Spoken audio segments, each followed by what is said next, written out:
I didn't even recognize that I was a victim of trafficking.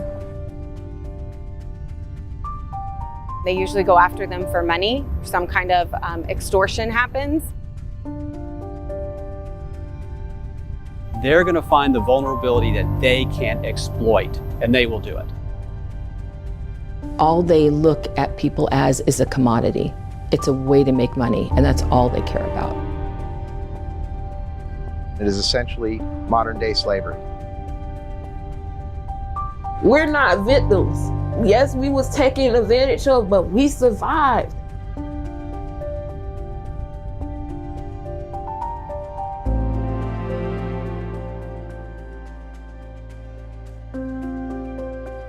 As night falls, the bright lights of the city help us see in the dark, but they don't reveal everything that happens in the shadows. I'm Tammie Fields. Thank you for joining us for Justice for All Out of the Shadows. We're above downtown Orlando, Florida, one of the most visited cities in the world, and a place local tourism leaders proclaim is the #1 destination in the United States. But not everyone who visits is here to go to a theme park or see a show. Orlando has the second largest number of human trafficking cases in the Sunshine State. Florida has the third highest number of calls into the National Trafficking Hotline. But human trafficking, it is a worldwide problem. It's really easy to think, though, this issue doesn't impact me, my family, or my friends. Well, the National Human Trafficking Hotline and law enforcement agencies across the country have a message. Anybody can be trafficked. Age, doesn't matter. Race, gender, doesn't matter. If you're vulnerable, you're vulnerable. The numbers, they don't lie. Take a look at this heat map by the Polaris Project showing just how widespread this problem is. A study by the Global Slavery Index estimates that there are about 1 million people living in conditions of modern slavery today. Let's take a closer look at the statistics. The U.S. State Department estimates that there are more than 27 million victims worldwide at any given time. The National Center for Missing and Exploited Children says it received nearly 16,000 child sex trafficking cyber tips in 2020. In 2022, that number increased by nearly 3,000.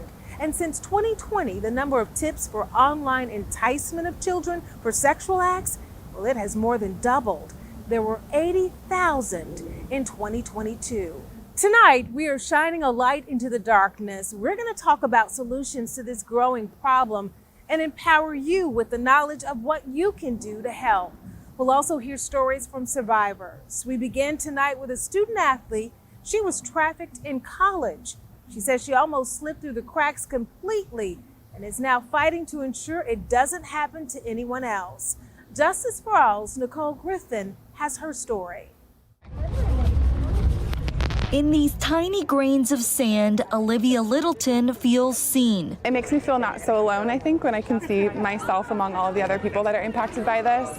Each granule representing a victim of human trafficking who falls through the cracks. It symbolizes all the survivors that never get connected to resources that people don't even recognize are in their community. This is part of the Red Sand Project, a global movement Olivia helps host in Osceola County. It's personal for her, which is why she joins the walk to spread sand and awareness around the area. Well, the walk is important because we want the red sand to not just be in front of a courthouse, but also to be where other people in the community are going to see it. Olivia was in college when she was first trafficked. When I was 19, I met a man online who was actually 15 years older than me. And through the course of a couple of weeks, he built a relationship with me. He started a conversation with me. He started separating me from my friends and family and support system, all the people that would have, seen the red flags.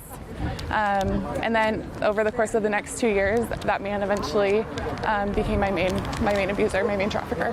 While this was going on, Olivia says no one in her life knew. It can look like the Taken story, right, the movie, but more often it looks like my situation where I'm online, right, just looking for connection, being a normal teenager, and someone takes advantage of that vulnerability and just builds a relationship. And it's not like they kidnapped me, right?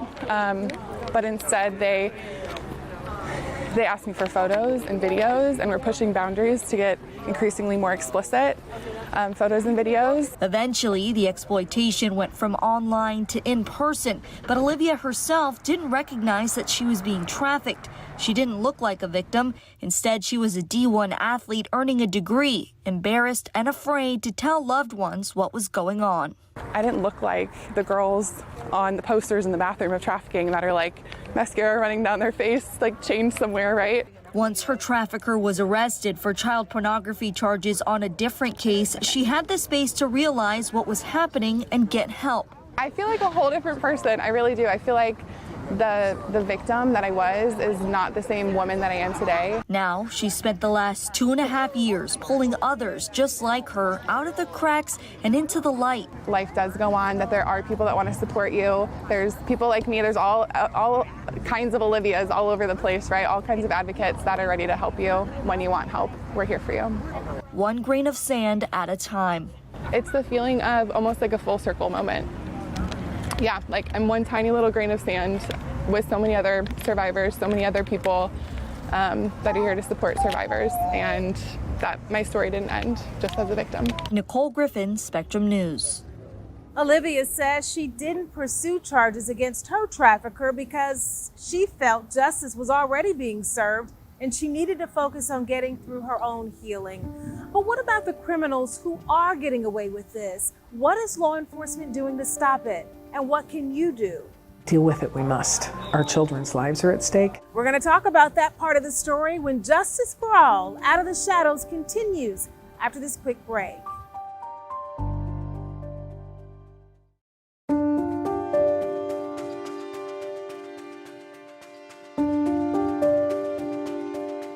Welcome back to Justice for All Out of the Shadows. Law enforcement agencies are on the front lines of intercepting human traffickers and bringing them to justice. It is a difficult and often dangerous job, and the tools and methods the traffickers use, they are always evolving. So what can investigators do to stay one step ahead to save more lives? Well, joining us to talk more about that, Director Ron Stucker of the Metropolitan Bureau of Investigation. Thank you for being here with us. Thank you for having us. We appreciate it. We know this is an ever-evolving crime. What do you want parents and guardians and grandparents to know? You know, Tammie, one thing that we always tell people is probably everybody has been around a trafficking victim or a trafficker and just don't realize it. It's all around us all the time, in restaurants, at conventions, in hotels, wherever we may be. Each of us has probably been exposed to a trafficking victim at some time and just didn't realize it. And so it's important for them to understand the signs of a trafficking victim and to just be aware of what's going on and not be afraid to contact law enforcement if they think something is not right. When people call in a tip, those tips are taken serious? We follow up on every tip that we receive, particularly if a juvenile is involved. We respond immediately to that tip and see if we can locate a juvenile, identify who they are, if they're in danger, but not just juveniles. We follow up on every tip that we receive as best we can. What keeps you up at night when it comes to human trafficking? It's a beautiful night. People are out enjoying themselves. What is in the back of your mind as someone that leads up NBI about the dangers that are out there in the shadows? I think the thing that's always something that's always had an impression on me is the incredible prevalence of traffickers that are out there. The number of just true predators that are looking to exploit anyone that they can, whether it's a juvenile or it's an adult. People should not think that, oh, there's one or two human traffickers here in this area. I can't even guess how many traffickers there are in this area that are willing at any moment to identify a vulnerability and then exploit that vulnerability for their own gain. But there is a way to fight back, right? And that's education. One of the first things we do is education. We reach out to school systems, to, like I said, community groups, to hotel, motel, lodging associations, to make people aware, to help them understand the seriousness of this problem and how widespread it is. That's one of the first things, because as I said, a lot of our cases begin from a tip that somebody says, this just doesn't look right. And they call law enforcement. And so the education is very important. To us, servicing the victim is very important. I mentioned our victim advocates. Often, a human trafficking victim does not want to deal with law enforcement for a variety of reasons. We talk, maybe they're ashamed, they're embarrassed. But sometimes, particularly with an adult, a lot of times with juveniles too, they may have had negative interactions with law enforcement before. They may have a drug problem. They're committing acts of prostitution. They know they're committing crimes while they're being victimized. And there's that hesitation to open up to law enforcement. Our victim advocates will work with a victim for weeks, for months, sometimes for years, to get them into the right place in life. Sometimes that helps them come around and say, you know what? I need to cooperate with law enforcement now, because that trafficker needs to be stopped, because I got my life in the right place, but I don't want him to victimize somebody else. Because a trafficker, if we recover one victim, will simply go target another one if we don't put them in jail.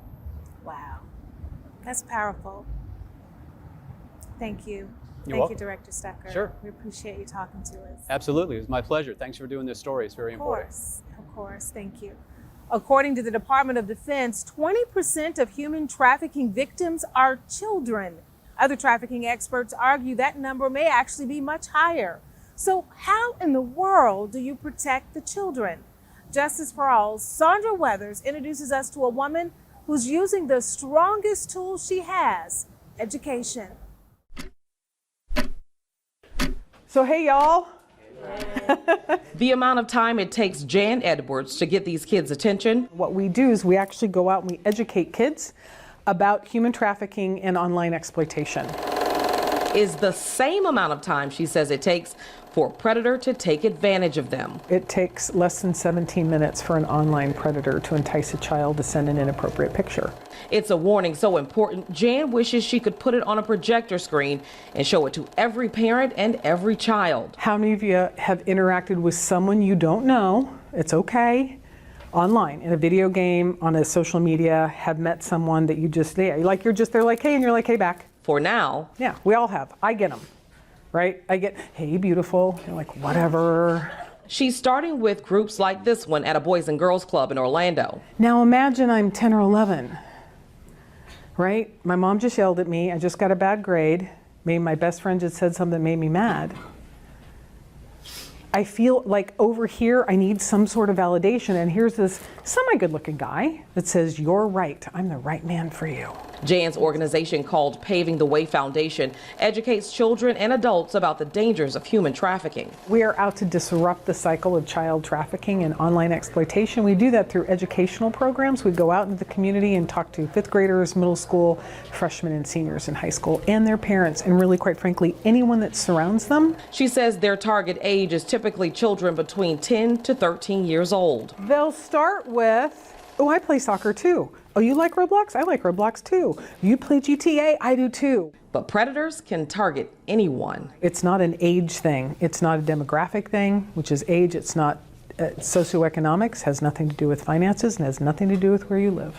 We are all vulnerable. The warnings, simple but necessary. That 17 minutes, it's, oh my gosh, you're pretty. Oh my gosh, you're handsome. Oh my gosh, we have this in common. Topics like picture sharing. Consider when someone's asking you for an inappropriate picture, it could literally alter your future. Sextortion, where someone is tricked and then threatened with their own inappropriate images by a predator. The rise of male sextortion, teen male sextortion, is up 322%.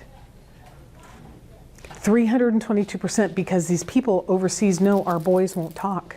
It's all being discussed with these young people. I had a little girl at one of our schools that we were talking to. She was 13 and she got a message from a sugar daddy. In hopes of educating and potentially saving a life. Our children's lives are at stake, their future's at stake.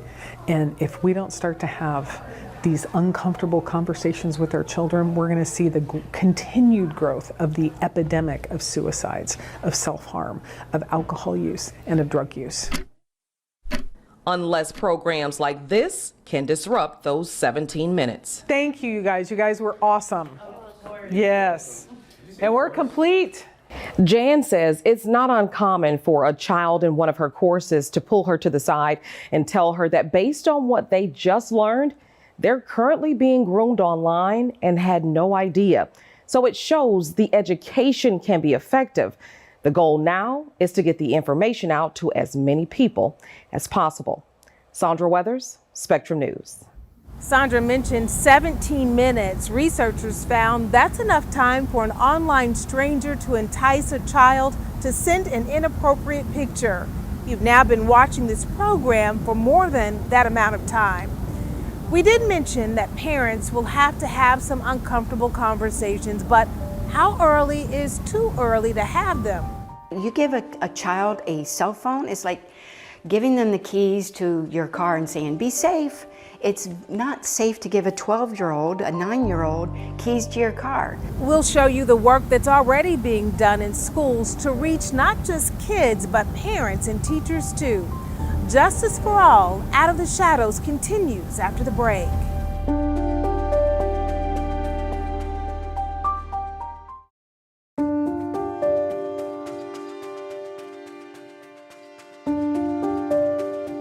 Welcome back to Justice for All, Out of the Shadows. In 2019, Florida became the first state in the nation to require child trafficking prevention to be taught in schools for every grade K through 12. To support this, the state's Department of Education's website has resources, training materials, links, and phone numbers. Individual school districts adjust the material to make it appropriate for each grade level. Justice for All's Erin Murray takes a closer look at some of that training. Connie Rose walks along a green construction curtain that sits across from Jefferson High School in Tampa. This is one of the places that I would have to meet men and the buyers, and I would have to have sex with them. A hotel used to be built here, now gone. The memories, however, from her sex trafficking days are not. And right behind us is my high school. That's where I went to high school many years ago, yes, right? But I was being trafficked out of my high school.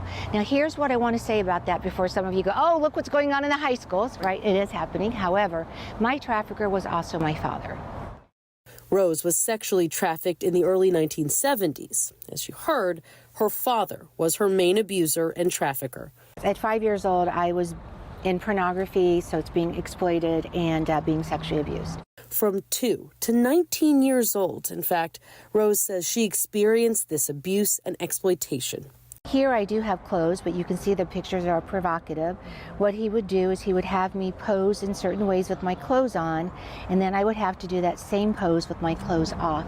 At 19, she got married and left home. That marriage saved her, but not her stepsisters. For me, it's a driving force to do the work that I do.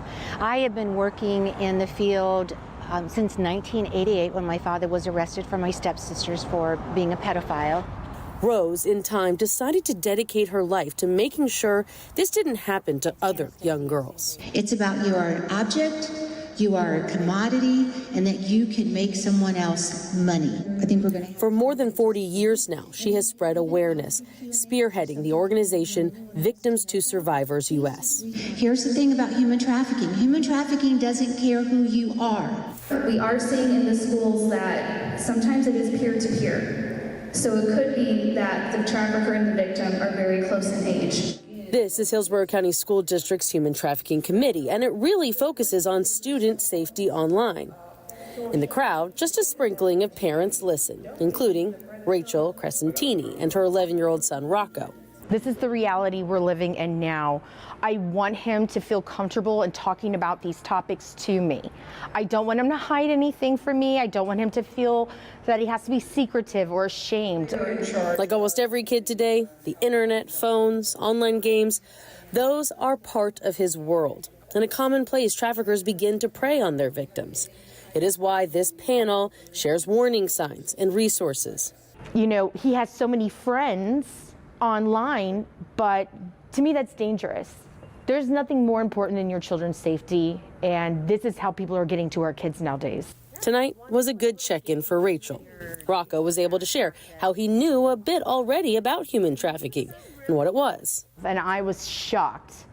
I mean, they're dealing with so much more stuff than we ever had to. They've got to be prepared. Please just reach out to one of us and we're here for you. More than ever, but feeling grateful, the school district and others are here to help. With photojournalist Tim Kenya, I'm Aaron Murray, Spectrum News. Similar programs are in place across the country. In California, schools have to provide human trafficking education at least twice, once in middle school and once in high school. Outside of the classroom, several states require healthcare professionals to have the training. Ohio, for example, requires nurses to have at least 1 hour of education concerning trafficking victims. Florida and Texas extend that mandate to all healthcare professionals. And in New York, facilities are tasked with providing training. But doctors, nurses, and teachers aren't the only ones trained to spot signs of human trafficking.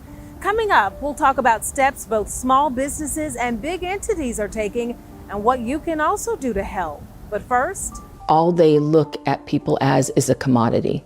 It's a way to make money, and that's all they care about. new technology makes it possible for potential predators to be present in your home without you even knowing about it. We're going to talk about ways to keep them out. Justice for All, Out of the Shadows continues after the break.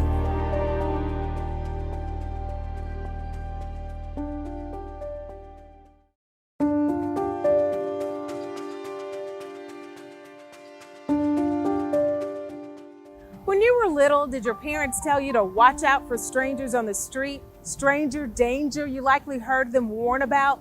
What about staying away from certain parts of town or avoiding dark alleys? Always travel in a group? Well, that is still good advice in 2024. Parents today, though, should be having additional conversations with their kids. Welcome back to Justice for All, Out of the Shadows.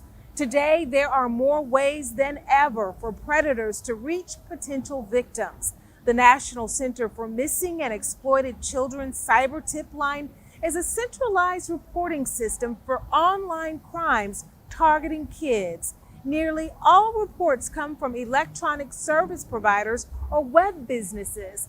These reports could be of suspected child pornography, apparent online enticement, or alleged sex trafficking. The center says that the content of these reports varies greatly, and a high number of reports could indicate a dedicated effort by a platform to crack down on abusive material. There were 31.8 million reports in 2022, and more than 95% of them came from websites and apps frequently used by teenagers and children.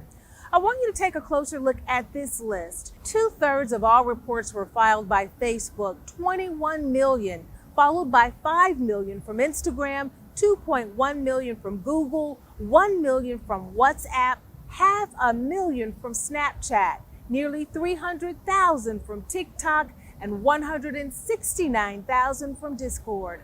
While technology makes it easier to track online crimes, it also makes it easier for human traffickers to reach potential victims. Justice for All's Jeff Utera investigates how simple that first connection has become. Tori Walters is looking at the device that changed her life forever. A man followed her on Instagram one day and messaged her. Nothing was ever the same again. If I just didn't, even if I didn't accept that request, even if I didn't open that first message, my life would be different. But she did open the message from a guy she would later call a Romeo pimp. Romeo pimp, they get your insecurities and your vulnerabilities, and they make you fall in love with them. At first, Tori said he was romantic, treated her like a girlfriend. And she was a recovering drug addict, estranged from her family, and she craved the attention he gave her like it was air. He gave you the love that you felt like you needed. At that time, he did, absolutely. And you were willing to trade. Yes, we were willing to trade anything for that because I just wanted and needed to be loved. It was an unfair trade. Eventually, this man took revealing pictures she had sent him by phone and posted them on an advertising website that was notorious for adult services, then forced her to have sex with men who responded to the ad. Yet in Tori's mind, well, he's making me do this, but he's still my boyfriend. He still tells me he loves me. While also threatening to expose what she was now doing to her family. By now, Tori was back on drugs, sometimes making $1,000 a night in Tampa Bay having sex with men. Giving it all to him. So many times I'm like, I'm gonna leave, I'm doing it, and then I'd be dope sick and I'm like, I can't. Tori's human trafficking story mirrors Brianna Cole's human trafficking story. So I was always seeking like any sort of validation that I could. As a teen, attention seeking led her to drugs, then addiction, then worse. I learned about the time I was 18 that I could trade my body for substances. Human traffickers then preyed on her vulnerabilities, offering attention she desperately hoped for, drugs she desperately wanted, and shelter she desperately needed. He offered me a place to stay, you know, safety, the whole nine, which sounds good to someone who's experienced homelessness already. In exchange for? I had to work for him. What got Tori and Brianna out, the traffickers got arrested. But what saved their lives, they'll tell you, was Sala Freedom, a Florida organization Lori Swink co-founded to support victims, stop human traffickers, and educate people about trafficking. The reality is, anywhere there's internet, traffickers, pedophiles have an access to our children. And that's frightening. Yes, it can be through popular social media apps, like in Tori's case on Instagram, but also video games with chat capabilities, or really anything that connects traffickers and victims, often kids, through technology. It's accessible 24/7. There's a lot of predators out there that know these apps, they know how to use these apps and navigate them. Sergeant Tim McClintock supervises the Human Exploitation and Trafficking Unit at St. Pete Police. I asked him which apps traffickers troll. The truth, he says, it changes constantly. You have these ones that pop up, they're here for a few months, here for a year or two. Kids find them. It's a given. Kids are going to find them. He told me social media companies must report instances they spot of child pornography or possible predator behavior, but he wishes they did more than they're legally required to stop these human traffickers. If you're asking, do I believe ethics should play a role? Absolutely. Does it always happen? No. Sometimes money speaks higher than ethics. And as Tori will tell you, sometimes lives change in simple moments on a phone, like when a Romeo pimp took her desire for love and used it against her. Make you think that you're just the only one that they want and that they would never do anything to hurt you. Until he did. Jeff Butero, Spectrum News. Joining us now to talk more about this, Beth Dujek, the outreach manager at the Monique Burr Foundation. This is some really serious stuff. How in the world do you educate children so that they know that some of the apps they can possibly access on their cell phone, it can be dangerous? Absolutely. So we work primarily with schools, districts, all over to really provide primary prevention for children pre-K through 12th.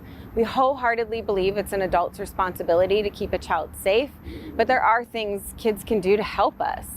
And that way we're giving them the knowledge, the education, and the empowerment to know when something isn't right or to ask questions and defer to a safe adult in their life if they need help. Educating young people, we get that. When it comes to parents being proactive, many of us, we don't understand these apps. We understand that talking to strangers, that type of interaction can be dangerous for our kids. But how do you educate parents so that they know that they can take some of that control by knowing what's on their kids' devices? So we have tons of resources on our website. That's www.mbfpreventioneducation.org. Courses that they can take, things that they can do to learn how they can help keep their child safe. But really, you said it best, teaching them whoever they're talking to online, an online friend is always a stranger. I feel like you can't say that enough to a child. Giving them that common language to come to you and say, I've seen a red flag. You can't start too soon, where even with a 4-year-old playing a game on your phone and a pop-up, teaching them to come to you and say, Mom, Dad, look, this has happened and there's something on my screen. But then that 14-year-old comes to you and says, I made a mistake, I sent a picture, please help. There are so many apps out there, but we also know something as simple as texting, inappropriate pictures, having conversations with people we don't know and giving them our address and personal information. Kids that are younger sometimes, right, they can be groomed into thinking this is somebody that they want to talk to, when in actuality it's somebody completely different. Right. And having those conversations around what a red flag might be, truly grooming behavior. We're not saying that to kids, but we're saying what's a red flag. You know, somebody convincing you over time to do something that you knew wasn't a good idea. And that really evolves to thinking in terms of you know, the choices they make online. That first choice to send or post is theirs, but after that, it's no longer theirs. It can be shared again, can be forwarded, and then ultimately also giving them the messaging of hope, that if they have made a mistake, there's hope out there. There's things that you can do to report a picture that's gone online. National Center for Missing and Exploited Children can help have it taken down from different places. How comfortable do parents need to get with the idea of, I'm paying for the cell phone in this service, I will be picking this phone up and looking at it from time to time, and having that access, letting their kids know, I'm going through your phone. Yes, I'm looking at what's here. Yeah. Some parents feel like, oh my gosh, I'm not going to do that. I'm not going to do, my child deserves some privacy. Right. It's a tool. Ultimately, that's what it is. It's a tool, just like giving them a laptop, letting them borrow your car. It's a tool that they're using. And so, you know, the ownership is the parents, and kind of letting them know, hey, give them the refusal skills or the language to say to their parents, like, my mom and dad are strict and they check my phone from time to time. So that already sets up the boundaries for, don't send me something inappropriate, because not only will my mom find out, but your mom might find out too.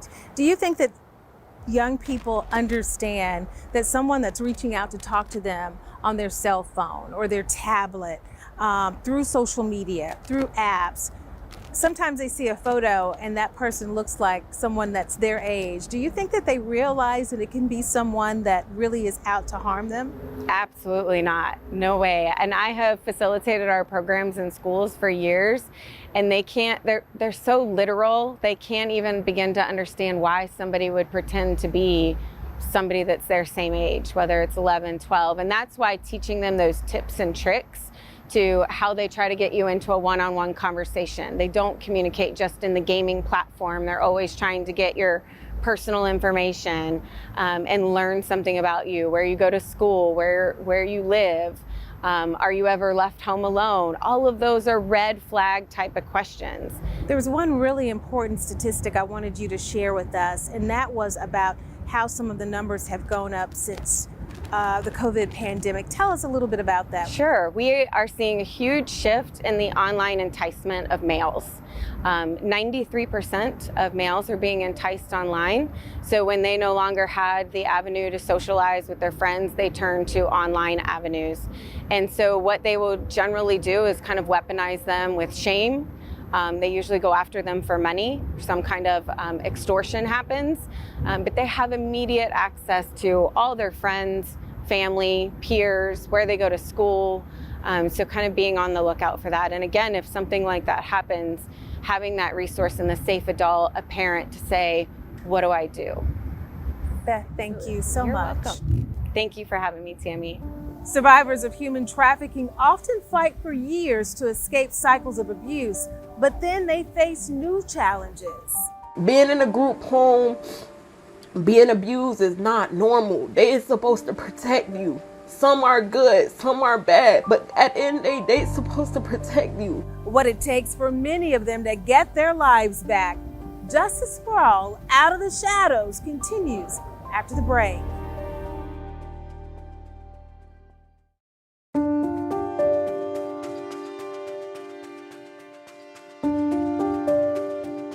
Thousands of sex trafficking victims wait through the long night, anxious for the light of hope to come. Many never find a way out, and those who do have their own set of new challenges to overcome. Once they escape or are rescued, there isn't always a place for them to go. Welcome back to Justice for All, Out of the Shadows. We talked to a former human trafficking task force member who says she had a hard time finding a place for children to go in Florida after being rescued. So she created her own foundation, providing a safe space for survivors. Justice for All, Sandra Weathers has her story. For Aranaya Reed, I am about to make a quiche, comforters, and grits. Her kitchen is her safe space. Cupcakes, that's what I love to do the most. Here she is pictured with some of her decadent desserts. The 20-year-old makes cake pops, cupcakes, and everything else in between. Something she says gave her comfort when her life wasn't so sweet. From 8 to 18, I was in foster care my whole life. She says that's not the worst part of her story. I knew it from when I was 8 years old. To me, it's a cycle. It's a never-ending cycle because I was touched inappropriately when I was younger. That trauma mixed in with her abuse at different foster homes is what she calls a recipe for disaster. By the age of 14, she was under the influence of a sex trafficker. At first, it was because I wanted to go and make fast money. I wanted to sell my body. Then it got to from I want to I have no choice, because now I got somebody over my head that's threatening to kill my life, kill my family if I don't want to make this amount of certain money to them. Aranaya says she was still being trafficked at 15 when she lost her first child to the child welfare system. For years, she says she's lived a life most people only hear about in movies. I realized I'm in something that I might can't get myself out of, that I might have to be killed by the hands of a man just to leave. So this is one of the bedrooms. Eventually, she ended up here. They love the little teddy bears. At Bridging Freedom. They are little girls. They need little girl things. They love to color. They love to hold the teddy bear. They love their little movies. So everything, your child loves, the kids that come here love that as well. It's a top secret state licensed safe house for child sex trafficking victims that Laura Hamilton says the state desperately needed. It's hard to understand that this is really happening in our neighborhoods, that a child is lured in and then forced to provide sexual acts to buyers, unspeakable things that they're asked or forced to do, and upon their little bodies. After working 4 years on sex trafficking task forces, Laura says opening this facility was her way of making a real impact. Now her facility helps girls ranging from ages 12 to 17 years old. We need more safe homes. There is always a wait list. We are pretty much full year round. At Bridging Freedom, their mission is to restore childhoods with therapy, education, and a sense of home. The children that are in need of services here at Bridging Freedom come from 3 different areas. Either they're coming from the foster system, they get so frustrated with their circumstances they run. Another child might be from a family that's abusing them, selling them, even involving them in trafficking, and she may run. Laura says, as scary as that sounds, one of the other dangers threatening girls who end up here is something very common. You have to look at that phone. You have to make sure there are protections on that phone so that your child doesn't start developing a relationship with a stranger that they should not be. That is how simple it starts. She says places like Bridging Freedom will be needed for the foreseeable future, with people like Aranaya who successfully completed the program serving as a reminder of how important and impactful this work is. It made me realize we're not no victims. We're not victims. Yes, we was taken advantage of, but we survived. We came out on the top. And she's determined to keep moving forward. Sandra Weathers, Spectrum News. The fight for survivors to get their lives back on track can be as long or longer than the time they were trapped in the abuse cycle. But there are things that you can do to bring a glimmer of hope to even the darkest situation. It all starts with spotting the signs that someone is in trouble. Going to explain some of those signs next. Justice for All Out of the Shadows continues after the break.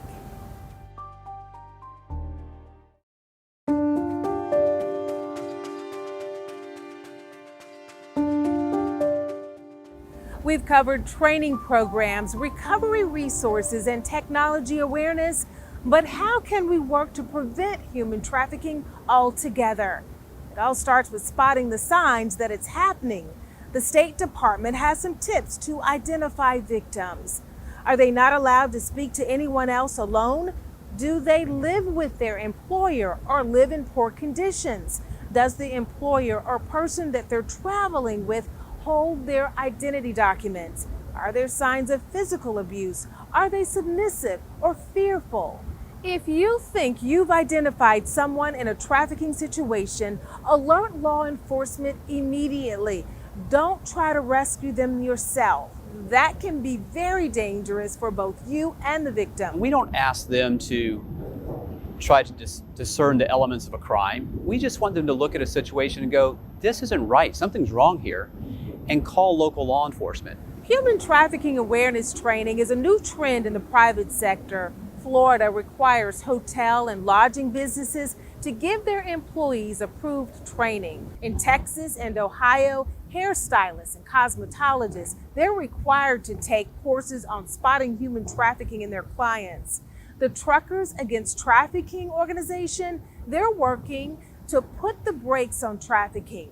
Training programs like this one at the Roadmaster Drivers School teach truckers about the red flags they could encounter on the roadways. If a trucker's sitting in their truck and they see a Lincoln Navigator pull in and 10 girls get out, there's no reason why 10 girls are getting out of a Navigator in the middle of a truck stop, scantily clad, wearing clothing that is revealing. That's an indicator that they should call the 1-800 number. It's a trend the transportation industry as a whole is following. This event at Port Tampa Bay is focused on raising awareness about precious cargo that shouldn't be there.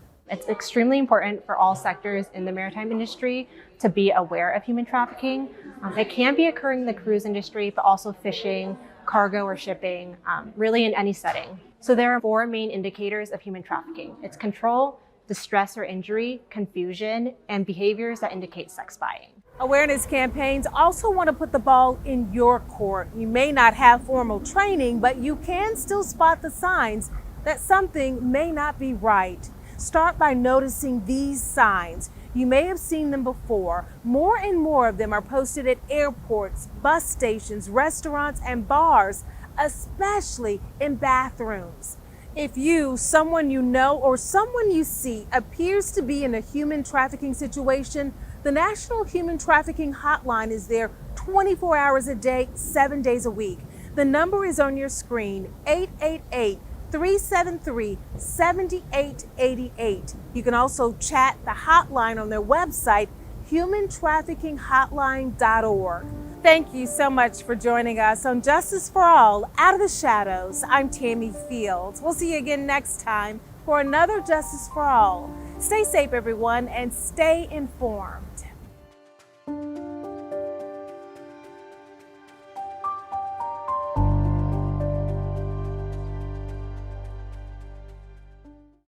Thanks for watching our YouTube channel. Let Spectrum News be your resource for balanced, in-depth political coverage. And click the subscribe button here. You can also download our app and watch us on TV to learn more about the candidates, where they stand on the issues, and more. We'll see you then.